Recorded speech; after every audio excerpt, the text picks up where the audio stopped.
Assalamu alaikum wa rahmatullahi wa barakatuhu. Hope you are doing well, my dear respected brothers and sisters.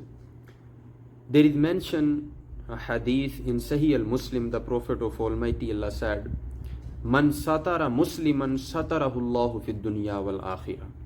Anyone who covers up the faults and the shortcomings of a Muslim, Allah Almighty will cover his faults and his shortcomings in this world and in the hereafter. Subhanallah. But the sad reality of our society is that, especially I am going to talk about couples. After marriage, you share each and every single thing with your partner. Even, secret you share with your partner. The things you cannot share with your parents, with your brothers and sisters, with your relatives, with your friends, you share with your partner. But the sad reality is that when a couple break up, now both of them exposing each other business, both of them insulting each other.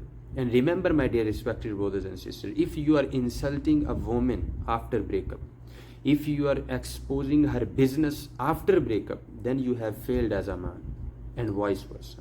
And this is my advice to all of you, my dear respected brothers and sisters.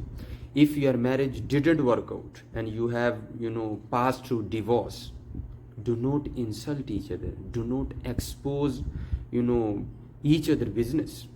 Respect each other. It is not necessary that always marriage work out. Sometimes it happens that you have to pass through divorce, but still you have to respect each other. Still you have to covers up the faults of each other. Still you have to covers up the shortcomings of each other.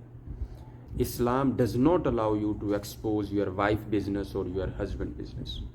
So may we make dua, Allah Almighty grant us tawfiq to become a nice Muslim, nice believer, according to the teachings of Islam and according to the hadith of Rasulullah sallallahu ta'ala alayhi wa alihi wa sallam.